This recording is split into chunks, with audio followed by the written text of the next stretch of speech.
Les fameuses crampes menstruelles, c'est un phénomène qui est pas totalement compris par la science à l'état actuel des choses, sauf quelques auteurs qui ont commencé à en parler dans les termes de neurologie, c'est-à-dire l'influence du cerveau là, sur les crampes. Premièrement, le sang, faut se faire à l'idée qu'il n'y a pas d'inflammation. Quand il y a une crampe, quand il y a des crampes menstruelles, qu'on a mal au ventre, c'est pas de l'inflammation, ça n'a rien à voir avec l'inflammation.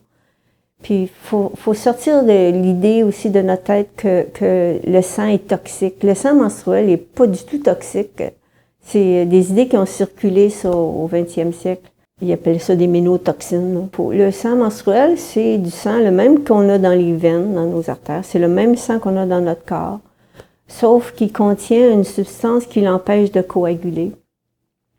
Et puis, beaucoup de cellules souches aussi, parce que dans l'utérus, dans la partie intérieure de l'utérus, qui est l'endomètre, il y a toute une couche, là, c'est des cellules souches, c'est des cellules qui sont pas différenciées encore. Les crampes menstruelles, c'est un autre phénomène. C'est que les contractions qu'on a à toutes les secondes, on a des contractions, mais c'est un muscle lisse ça fait en sorte qu'on le sent pas, on sent pas les contractions de ce muscle-là. Mais quand il y a les crampes menstruelles, c'est que les contractions sont trop rapprochées ou que l'utérus est tendu de façon permanente. Ça fait en sorte que le sang qui circule dans le muscle, dans l'utérus, il se trouve à pas pouvoir circuler à cause de la grande tension. Alors, il n'y a pas assez de sang oxygéné qui se rend à l'intérieur de l'utérus, là où il y a les petites terminaisons nerveuses. Puis ça, c'est ressenti par les neurones, par les nerfs, par les neurones, comme il manque d'oxygène. Hein. Alors, c'est perçu comme de la douleur. Vous pouvez vous imaginer quand vous avez une crampe dans le mollet ou dans un pied. C'est douloureux. Hein? Ça va aider les hommes à comprendre que ça peut être douloureux, des crampes menstruelles, parce que c'est exactement le même phénomène. Ça s'appelle l'ischémie. Alors, c'est juste ça, les crampes menstruelles. C'est commandé par par le cerveau, par l'encéphale, l'encéphale, c'est l'ensemble du cerveau, puis des autres structures, là. On appelle cerveau, d'habitude, l'ensemble des parties de notre tête, là, le cervelet, puis le tronc cérébral, tout ça. Mais non, le cerveau, c'est juste la partie extérieure.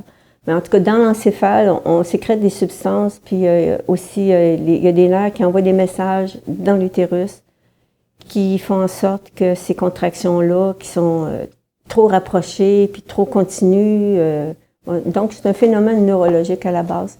Et puis j'ai une thèse originale que j'explique j'étale dans mon livre, que je défends dans mon livre, Le sang de la lune, sur les crampes menstruelles, qui a rapport avec c'est une thèse qui veut que les crampes soient un cri de l'utérus. Et l'utérus, il veut se faire connaître parce qu'il fait pas partie de l'image du corps.